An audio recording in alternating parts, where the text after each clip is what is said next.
lateness, but welcome to our City Council and Redevelopment Successor Agency, Calexico Financing Authority Special Meeting. It's Wednesday, November the 14th, and a little after, well, it's 5:45. Roll call, please. Call to order. Mayor Pacheco, Here. Mayor Pro Tem Escobar, Here. Councilmember Hodge is absent, Councilmember Real is absent, Councilmember Hurtado. Here. We have a quorum, Mayor. Thank you. Will the city clerk lead us in the Pledge of Allegiance, please?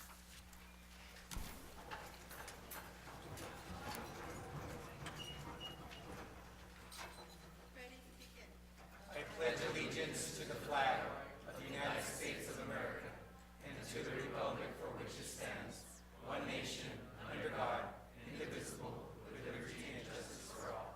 Mr. Dale? City of Calexico mission statement. Together, we pledge to provide effective and efficient services in a courteous and respectful manner to improve the quality of life for all in our unique border community. Viva Calexico! Thank you. You may be seated. We have approval of the agenda, please. So moved. Second. All those in favor? Aye. Very good.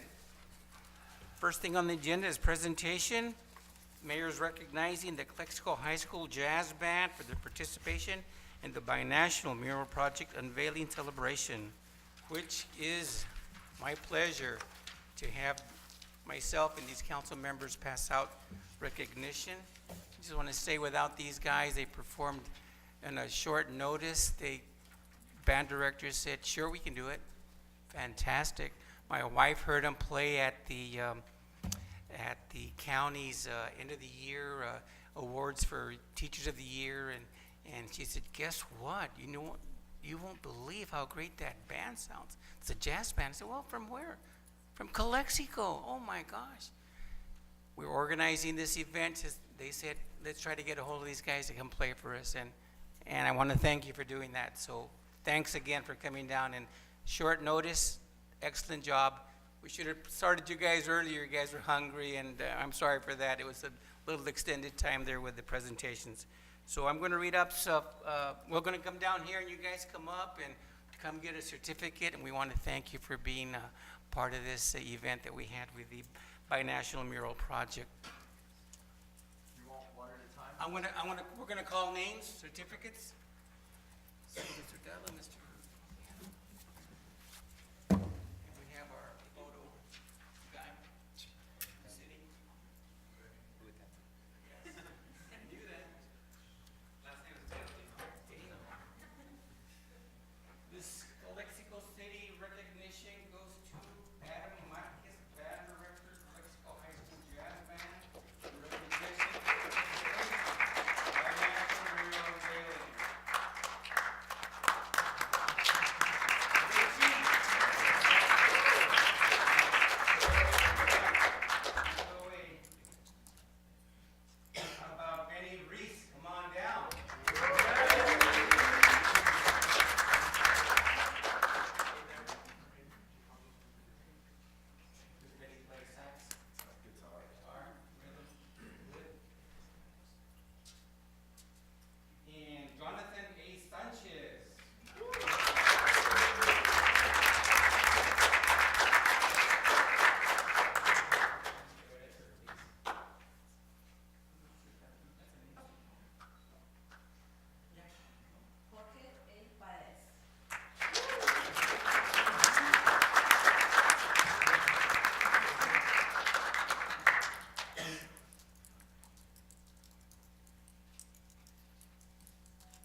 Moving on. Public comments. This is the time for the public to address the City Council on the special agenda items only. The mayor will recognize you when you come to the microphone. Please state your name and place of residence for the record. All members of the public are encouraged to participate. It is unlawful to disturb or delay the council meeting with personal or slanderous remarks. City Council is prohibited by state law from taking action or discussing items not included on the printed agenda. Please direct your questions and comments to the City Council. Anyone wishing to speak to the council? Once, twice. No slips. Very good. Thank you. Potential action items. Number 2, 2018-2019 first quarter budget status report and approval of proposed budget amendment resolution. Mr. Dale. Yeah, go ahead and invite our illustrious finance director. You say please. Help. Does he have to, Mayor, I believe there's someone for number 2 that's supposed to speak before. Oh, I'm sorry. I'm Yes. sorry, Ms. Lovatos. You have this. Him? No, No, she's got to speak before, yes, right? we need you to. Yeah.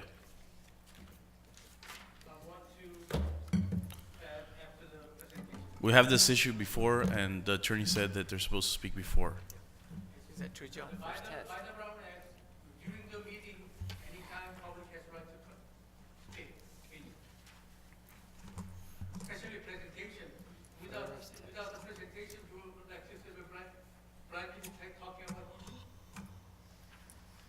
I'm just saying that's what That's what- Carlos in the Campos past, had that's said. what Yeah, we're told. That's what we've done in the past, so Yeah. that's what we'll be doing. that's what we're doing, correct. So please, Mr. Kim. I'm gonna wait until the presentation, then I can speak. Again, that's what we're doing. We're letting people speak before. Do you want to speak or no? I wanna speak after the presentation. So then we're skipping. Anybody else? Does anybody want to explain it to him? Okay, Ms. Lovatos. You will hear him afterwards. Yeah. Yeah, I think it's up to you.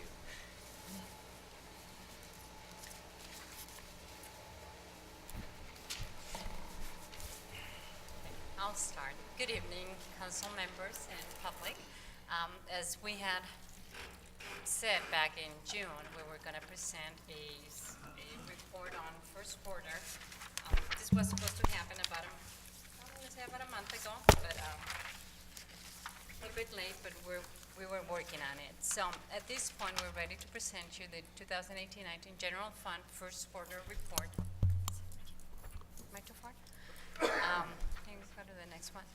So the objectives for tonight is look at the beginning fund balance for fiscal year 2018-19, and that is as of June 30th, 2018.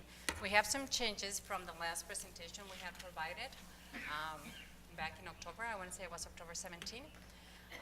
Updates on 2018-19 revenues, same as for expenditures, and community development staffing plan that we're proposing. So good news on our beginning balances.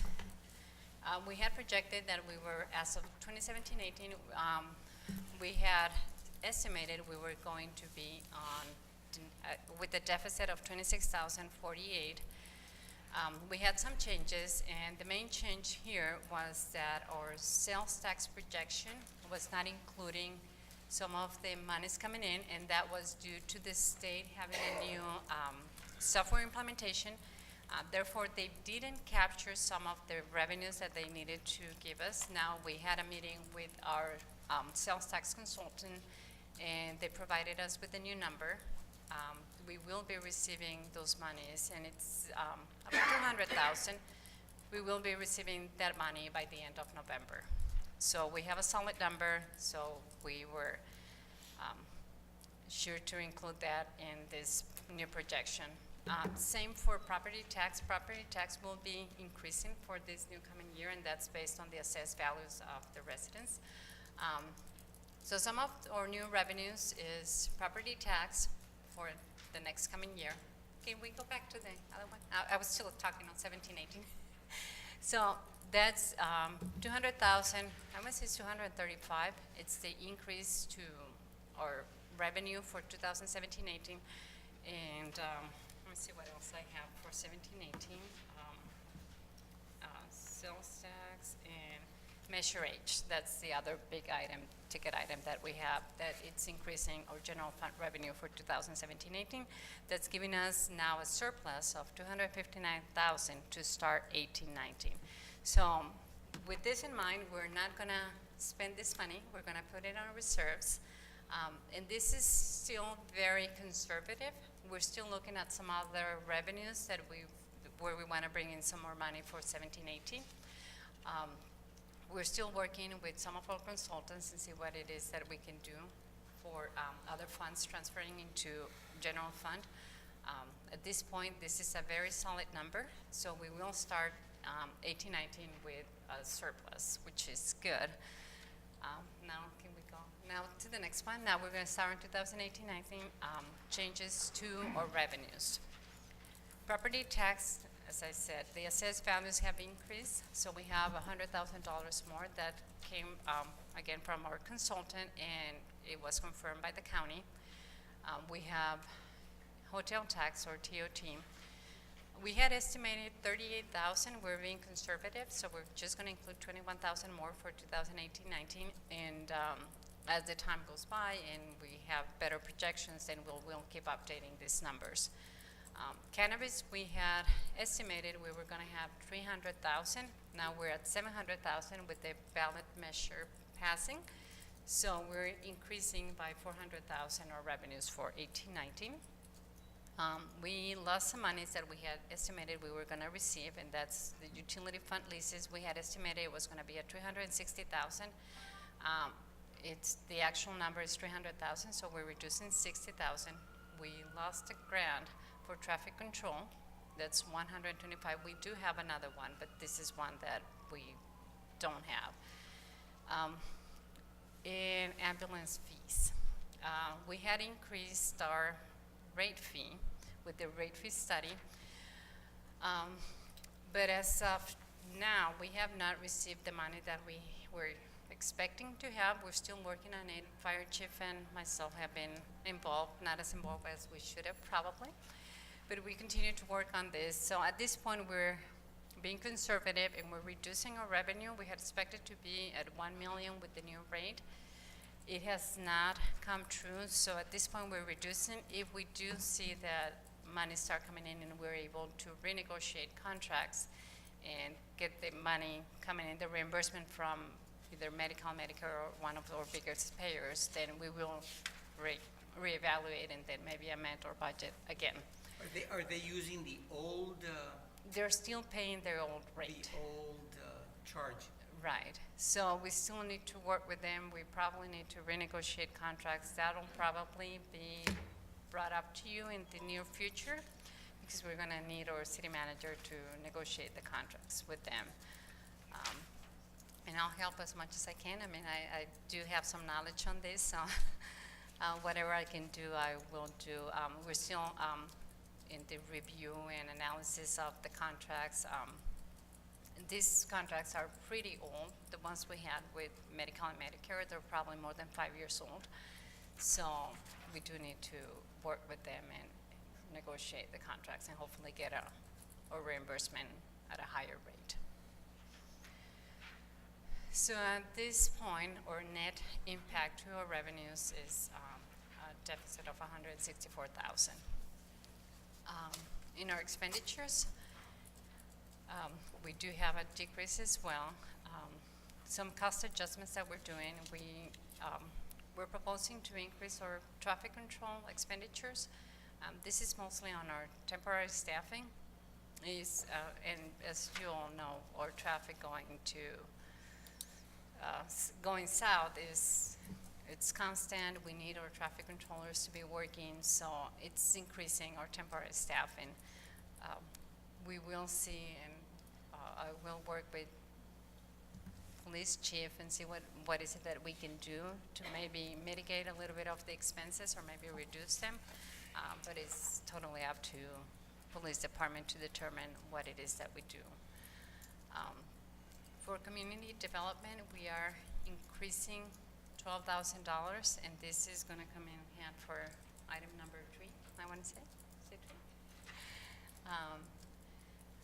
3? We have an increase on non-department IVECA expenses, $9,000, and we're estimating that police dispatch equipment can be paid by impact fees. So we are estimating some savings of $300,000 from our general fund, and hopefully impact fees can pay for this. Impact fees are usually or generally used for major capital equipment purchases. So we're just looking into the legalities and what is it that we can do or we need to do before we even process this purchase. So our net impact to expenditures is a reduction of $97,000. Next one. Now, employee vacancies for general fund, we continue to hold these vacancies. We had estimated that it had to be 220,000. We're increasing 41,000 so that we can balance for general fund. And as projected for today, we need to stay within 265,000. I would like to add here that our payroll, Sandy has been really good in keeping track of our payroll. We're staying within budget. Overtime has been a little bit high, but we're keeping track of this and we're working with it as we go. Every payroll that we run, this report gets updated. So we're staying on top of it, and whenever we see something that's spiking, so we look into it. So we're keeping really good track of this. Maybe not as much as we need to or we would like to, but as time permits, we do work on this and we try to control all of our expenditures. The next one, so our subtotal for 2018-19 general fund, our original budget for annual operating results is $276,048. That's carrying over from 17-18 with the revenue adjustments of reducing 164,000 and increasing our expenditure adjustments by 138,000. That gives us an annual operating result of 250,000, which on top of what we had before will give us about 526,000. 509,000. Might have made a mistake there. For reserves. And that's all going to reserves. It's not money to spend at this point. We want to put as much money as we can on reserves so that we can start Thank you for having a little bit more the room presentation. to breathe. I have some questions. Sure. How much, aside from these revenues, how much else did we put aside 17-18 for reserves?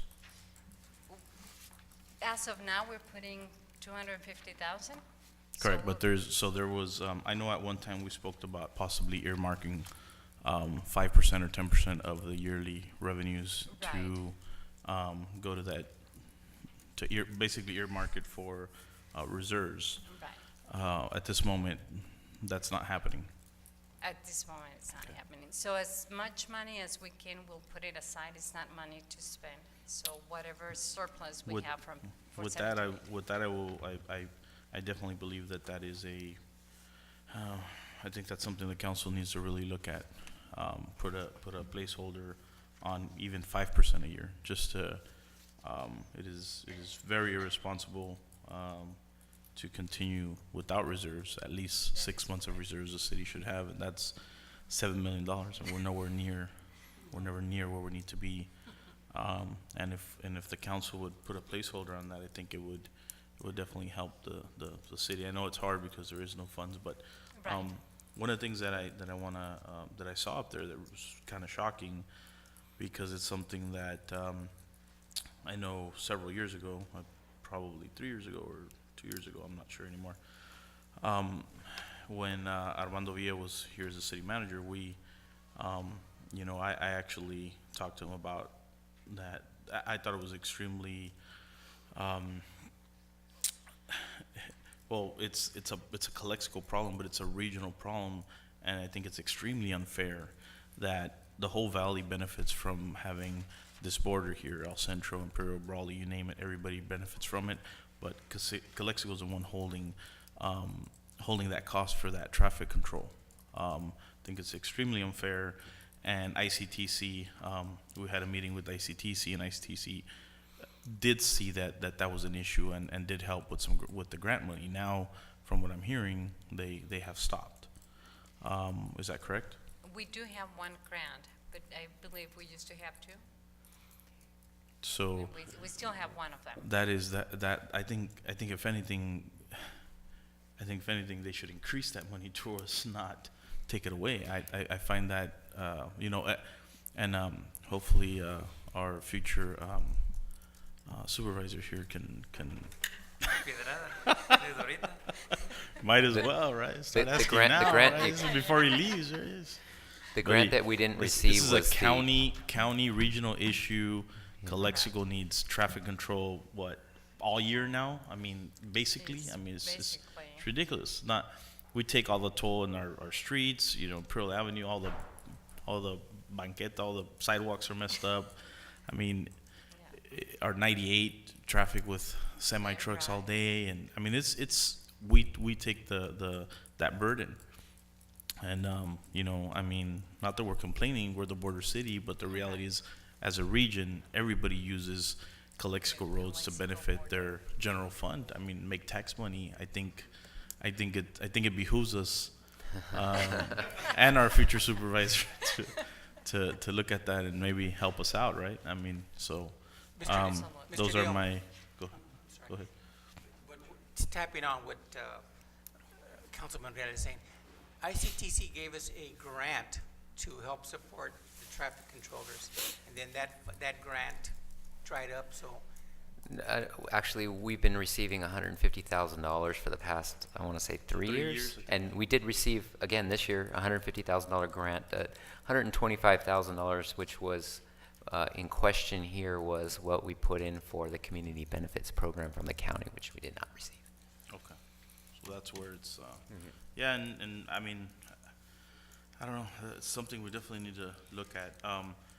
As far as, I know this has nothing to do with the topic, but, again, just, I see the traffic controller we're using every single day, and they're definitely needed. I'm not saying that. Absolutely. Actually, there's been times where I'm like, we need more. I mean, it seems to me that, I think the other day the line was almost to Heber, if I'm not mistaken. I think it was Friday. I mean, just ridiculous. Right, it is. I mean, it's crazy. And so they're having traffic control. I guess what you get, what the chief can get, I guess, which is probably till like 98. But I mean, the line's going all the way to Heber. So I don't know. It's pretty crazy. It is. I think the whole county needs to see that and say, hey, they need to give us a hand. We need to scream to the right people, because that's crazy. It's cutting on your budget, on the city's budget. It's a big burden. So hopefully we can talk to the right people and get some help. So Absolutely. And, I mean, we have time. This is 18-19, so we still have time to work on this and hopefully maybe bring in more revenues or work with the county. There's still time. What I see as a positive note on this is we're looking at numbers as we're working with them. So I will have another report coming to City Council in the month of January to see the first 6 months of the year. So we will keep track of this. I mean, again, we're looking at expenses. I would like to monthly see, basis. and maybe in the future, I would like to see. I know that there's been those tent sales, the car tent sales. Right. I would like to see, maybe how much revenue those are bringing in. I know it's a Okay. topic that has been kind of iffy up here in the council as far as protecting our own businesses here. But I think I'd like to have an idea of what we're looking at what we're- revenue wise, and if see it's if really worth that's it. something that has helped, I guess. Okay. So Oh, absolutely. in the future.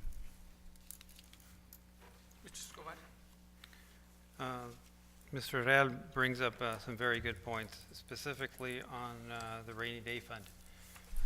It should be, we should remember, and you've been here 4 years, I've been here 2, we're basically on the brink of bankruptcy.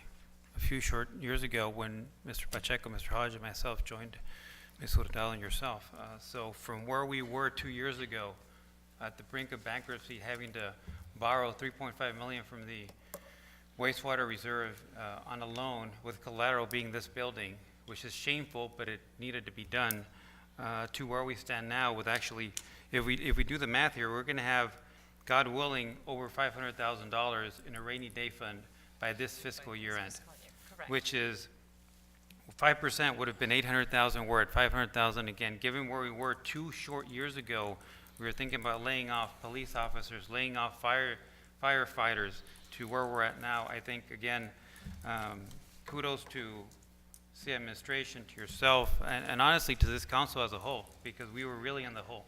And this again, we have a lot of holes to patch up, but this is definitely a step in the right direction. So, thank you. It's it's positive. It really is positive, and we're turning the corner. And with the new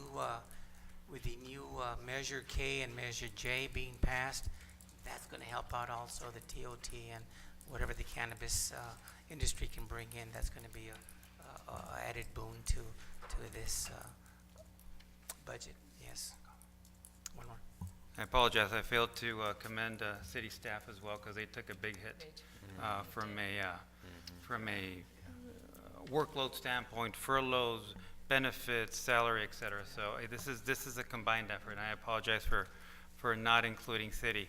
But I'm making myself up. Is that okay? Thank you.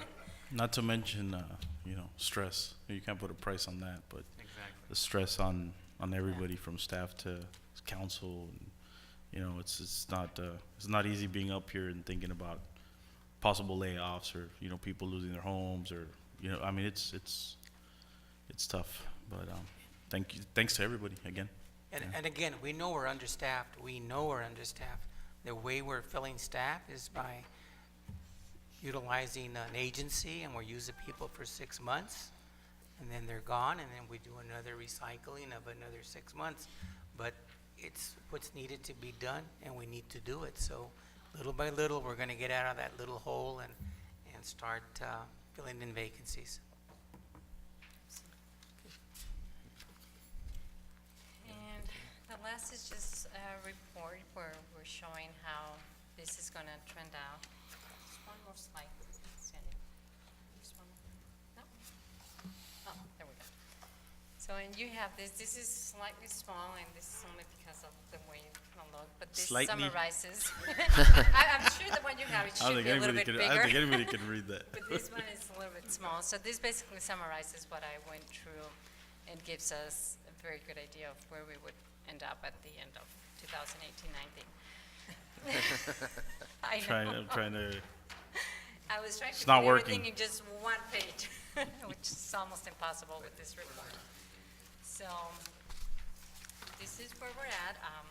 Again, this is good news, and like all of you mentioned, this is a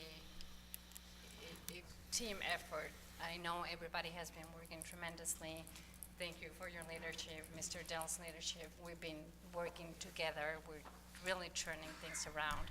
It's going to take us a little bit longer, but I do believe we're going in the right direction.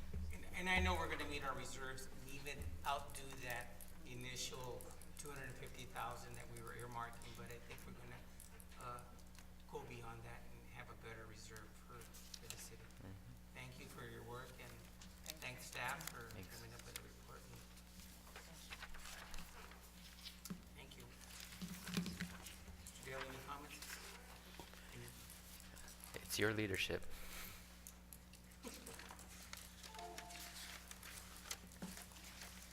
Anything else?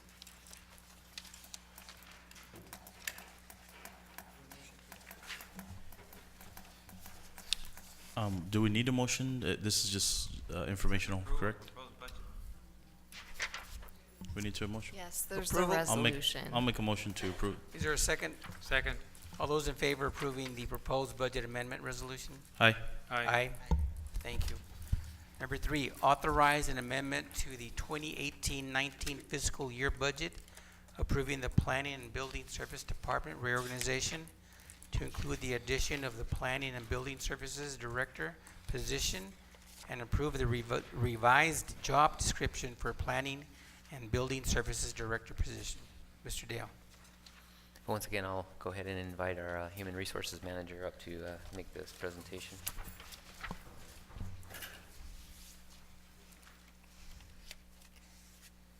Good evening.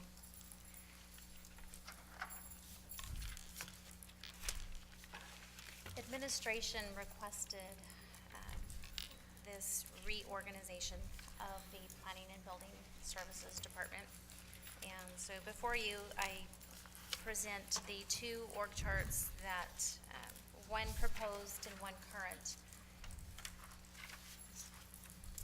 In your packet, you should have the current org chart indicating the positions that are filled and the one allocated position for this year of Senior Code Enforcement Officer was left vacant due to the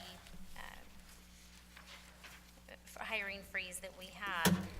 And with the proposed reorganization, we are anticipating hiring a Planning and Building Services Director and eliminating the Senior Code Enforcement position altogether, replacing it with an additional Code Enforcement Officer to have one more one more Individual. Two more feet on the ground to actually go out and assist with those duties. And then as well as eliminating the building manager position and the associate planner position.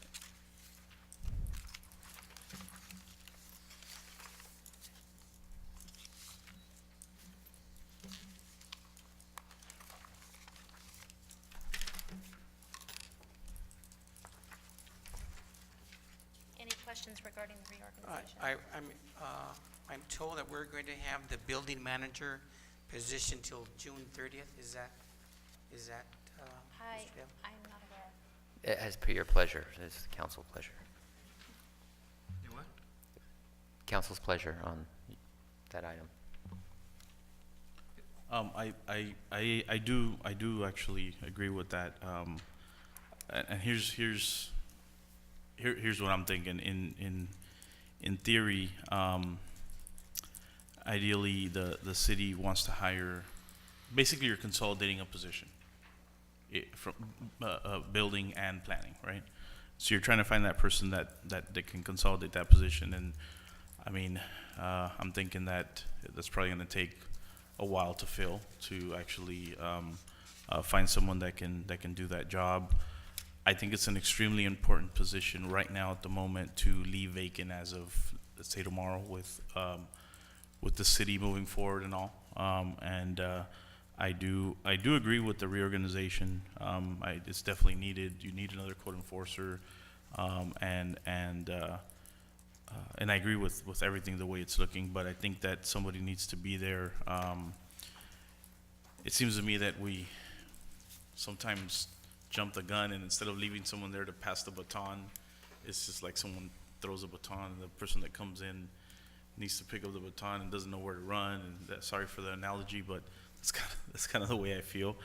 Again, it happened to us in the past with finance, even the city manager positions. There's no redundancy in the positions, and so if we could have that person, stay on for that amount of time and pass the baton to whoever comes in, that it could be beneficial. Again, it's up to council, but that's my Correct. opinion. And I just want to clarify, this is eliminating positions as in names and duties, not institutional knowledge. We're not deleting people, we're not letting people go. Anybody affected by this reorg will have bumping rights. And they, Understood. And that's my goal as HR. We want to retain institutional knowledge. We don't want it to leave because we do want the history to stay in. And I know I walked into a department where there wasn't a lot of, Oh, yeah, hi, guy. history there for me to refer back to, and same with finance. So and I'm sure David appreciates the institutional knowledge that the department It's has making as a a, whole. making a puzzle with no light in the room, huh, basically. Going in Yeah. blind. Yeah. I think the word that Mr. Real and what you're referring to is continuity. I think there's importance to continuity whenever you're doing some sort of structural change within a department or within a realm of departments. There needs to be a certain sense of continuity so we make sure that we're doing things as best as possible and as correctly as possible, given the history of Calexico, and I think that's what you were alluding to, Mr. Real. So I think continuity is very important. We had our last city manager, prior to Mr. Dale coming, taking a lot of this position, the planning, and he was wearing two hats, and a lot of it was being done on his time here. So, yes, we have that void, we have that vacancy, and we need to plug it in somehow, and I think this is the route to go. I have a, Oh. Yeah. Mr. Kim, item 3.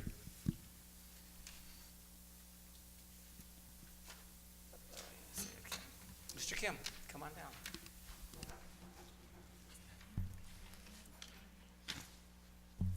Thank you for calling me to let me talk. I know that some council member doesn't want me to talk here, but I tell the truth and the real things. And I'm proudly to say to the public, we have council happily to announcing very, very proudly to rebalance the budget. Based on our employees' pay cut, especially our safety officers, police, fire pay cuts.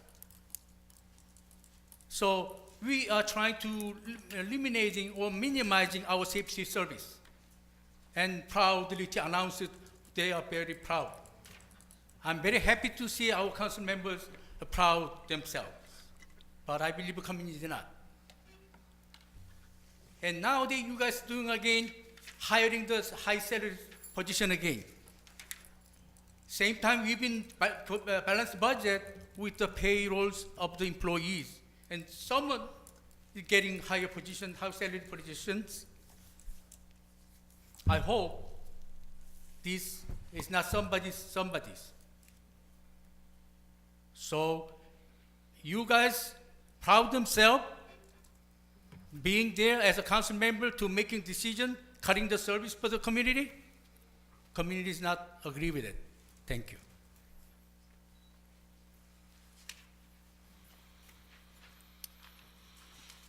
Where are we now?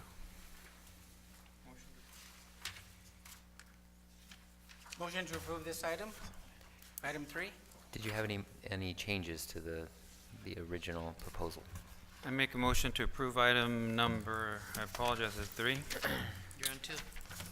Item 2? Item 3. No, item 3. 2 was the finance, right? I'll second that. Mr. Romero, wait, I've got, you talking, no? Make a motion to approve item number 3, well, I'm trying to figure out if it's item number 2 or 3. It's 3. Item 3. Did you want to modify it with the what you discussed earlier?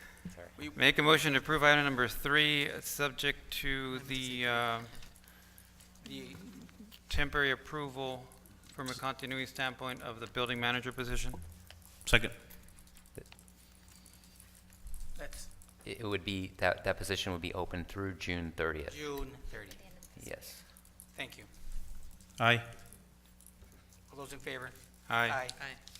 Thank you. Thank you. Thank you.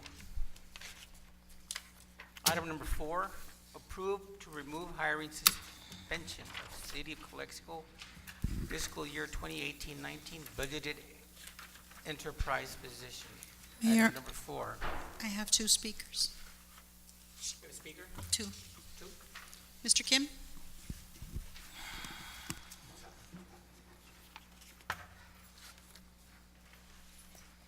Again, I like to say the word conservative. It's conservatively we have to managing our financing. And now council wants to suspension on the enterprise fund, which is supposed to be water and wastewater. And no wonder council member happy to see raising our water rate to pay or hire more employees. And they already made a $1.2 million salary and benefit hike, and they want to do more. I'm congratulate our council members' brain. I don't know where is they focusing. I want to know where is their hurt to the community. Is something wrong in here? Thank you. Mr. David Romero?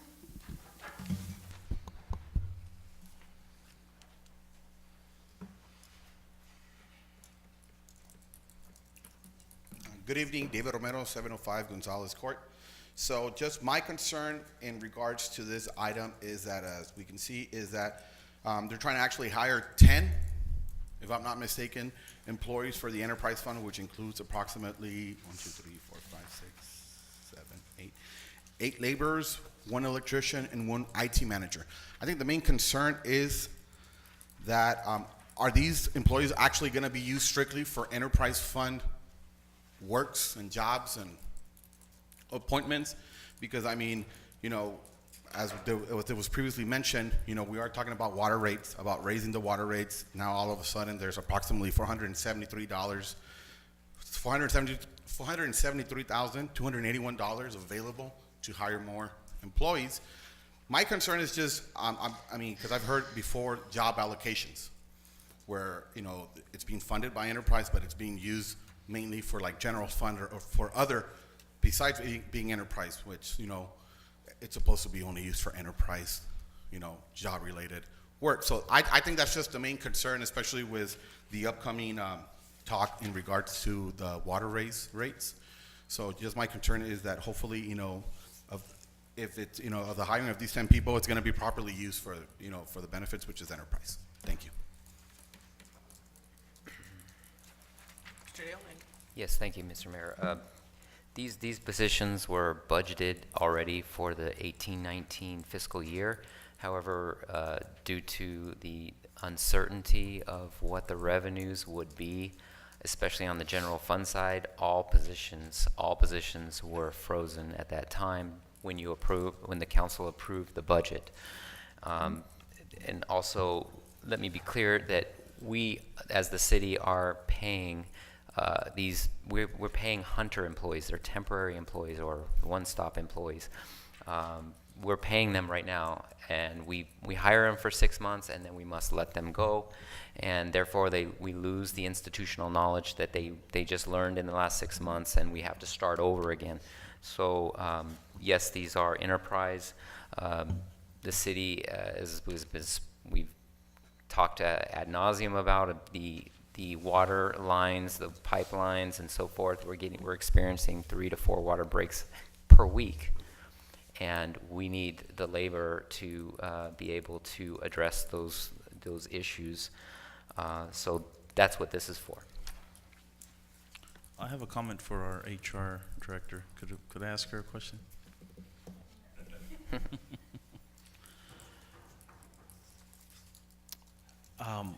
It seems to me that we're looking at positions either, and going back to the temp, whether it's Hunter or One Stop or Labor Ready, whoever it is that the city's using to get these temps. And I completely understand as far as institutional knowledge and training them for 6 months, and then they leave, and you know, you lose that. So for 6 months, that person was learning. They were being trained by another employee that wasn't doing his job because he was training that person. It's almost like you lose 2, right? So I understand that, but there used to be, and I don't know if this is something that's been gone or what's happened, but I do recall there used to be a third option, which was hiring people who were called permanent part-time. Part-time permanent, correct. Part-time permanent. So why aren't we going that route? And let me just give you my theory. And I've definitely hired a number of people in my life. Sometimes the permanent part-time to me seems the smart way to go, just because I'm not gonna say you can like test drive them, but you can see if that person is gonna actually be able to do that. See, anybody can fake being a good worker for maybe a few months, maybe even 6 months, but after a while you start, is this guy gonna fill that position the right way? Is there a reason why we're not actually using the permanent part-time? And we're just going straight to hiring them full-time, benefits and everything, instead of doing the permanent part-time and then kind of giving them a 19-month evaluation where they're going to be hired or not. That's just what I would think is kind of the reason I'm saying. Once you hire them full-time and they pass their 90-day, that's it. That's an employee that whether he's good or bad, Yeah. you're stuck with them for the next 20, 30 years. In my understanding of part-time permanent, just in the amount of time I've been here, we've hired minimal part-time permanent employees. Is the only difference, and like for a fiscal impact, the only difference between a part-time permanent and a full-time employee are the actual health benefits. So we have a full-time employee who is eligible for the full package, their health package, so medical, vision, dental, but they're through a different plan. Our part-time permanent are only eligible for, it's a lesser plan. They still get retirement, they still get, so it's pretty much the same, except they're limited to the number of hours they can work. So financially, But by my understanding- limited, I mean it's But as far 7 as- hours or 8 hours different than a full-time 80-hour employee. But as far as possibly having to let go of that person, it's way easier as a permanent part-time than full-time, no? Not Because necessarily. they're not union members, Correct, right? correct. So that's huge. That's all I'm saying. And again, But aren't they on a trial basis for a certain time? it's only 90 days. What is that time frame that they're on For part-time permanent, probation? Yes. that's the word. Yeah, Status. again, but Probation status. I mean, How long is that probation status? No, we're talking about, and it looks like all of these would be, all but one, maybe the IT manager, would be CMEA as laborers and an electrician. And again, I'm guessing, I didn't know about this one until yesterday, so, or this morning, early. So I haven't had a chance to look, and I'm not sure where they're actually going to be placed. And I'm yet. not trying to put you on the spot at all. I'm just saying, it should really be a privilege to actually work in a city and in government and be able to be a union and I just think people need to, I guess in a way, prove themselves. I mean, we do have a lot of great employees, but I think the permanent part-time is a way to go, just to see if give them an 18-month permanent part-time and then reevaluation and see if that manager thinks that person's still good for that position. That's just my opinion. Rather than they get the job now, and again they can I'm not gonna say fake, but they can be good workers for a while and then say, guess what, I'm in the union, and guess what, you can't get rid of me, so I can work 50% of the time. And again, there's a lot of that also. So I'm just thinking that's the way I feel it should be. But again, that's up to the whole council. We're looking at 10 positions, correct? Yes, that's correct. Okay, and these 10 positions are going to come out of the enterprise fund, correct? Yes. Okay, and 8 of these 10 positions are basically paying, I did quick math here, $12 an hour. I don't think the public knows this. 8 of the 10 are basically making $12 an hour. They're considered laborers, which is probably the lower end of the salary totem pole. Is that a fair assessment? Okay, so again, from a cost perspective, 8 out of the 10 employees are really not costing us because they're laborers. The other 2 positions that are somewhat higher pay would be the electrician position, which is still probably making, if I do quick math, I'm going to guesstimate about $18 an hour. And the IT director, which is making roughly $6,000 a month, which is probably the highest paid position by far that is disclosed. Could you elaborate on the necessity for these 10 positions? Yeah, sure. Well, let's start with the IT manager.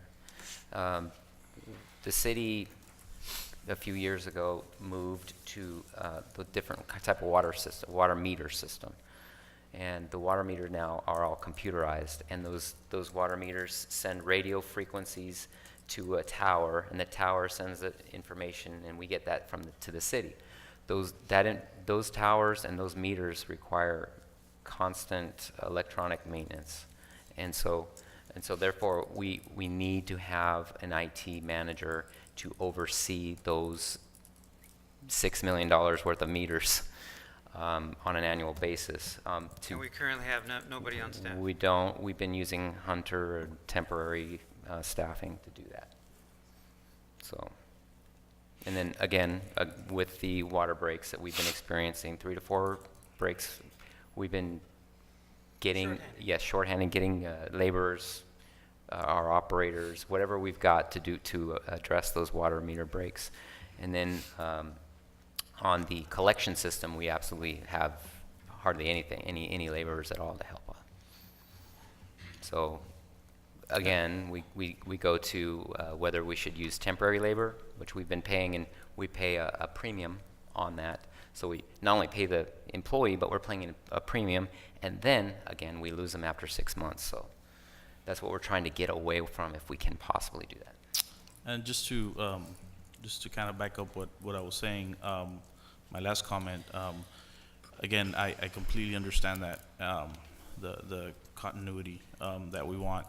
I think if you, hopefully if you would ask any of your managers, and this is the only point that why I'm bringing up the permanent part-time versus making somebody a full-time employee with full benefits, union rights, and everything. And it's because, again, it might be a minimal impact on the budget. It can be a $10 an hour job or $12 an hour job, but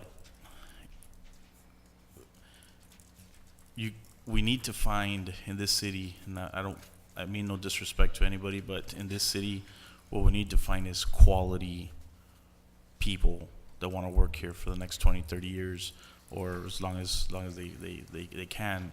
And I think that I think we need to choose wisely. And sometimes,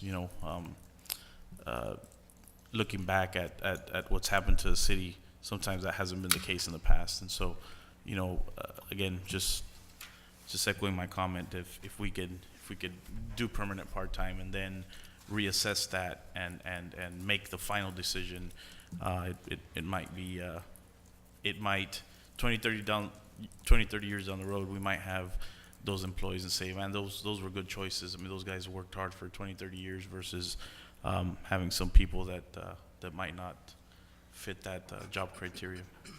So, Just wanted to state that the enterprise funds is strictly used for enterprise. It doesn't go anywhere else, the funding. Right. The money stays where it's allotted, and that's in that area for Well, water and sewer. I mean, we're not, I know we're not. It was just a comment, a side comment. But any other comments? I have a speaker. Speaker? Eduardo Barron. Hello, my name is Eduardo Barron. I work for the city in the distribution area. Okay, you want to hire like 3 or 4 laborers. You don't need laborers on the distribution, you need operators. Because you cannot touch like pipes, water lines without certified, right? On the water plant, they already have 2 laborers and three laborers that works on the water plant and everything. So all the people that they want to try to hire, they want to put it on the streets, on the grass, doing other things, painting. Come on, it's the money from the enterprise. We have like 3 or 4 breaks and everything, but we're the one that take out everything. We're 4 people on the operators. We're the one that fix everything right here in the city of Calexico. We go all the way. We go on the mornings, standby, everything. We have to be working right here almost 24/7. We need operators, we don't need laborers on the distribution area and on the water plant and on wastewater and on collection. We already have a lot of laborers doing the jobs right there. Just tell the truth. And I'm gonna tell you something about the meters. The meters, yes, we already fixed all Calexico. And there's two companies that has Census, and there's another company that has Star. They have the problem right there. They don't want to match, and the city doesn't have the control about the meters right here. They don't have about the control about the readings. Like on the past 10 years, they have control everything right here. And right now, when they put the new meters, they don't have control about it. There's two companies that manage everything. One is the one that has the reading, and the other one is the one that sends the billings. They have to have the programs right here so we can control about the readings and everything. Okay? That's the only thing I have to say. Thank you.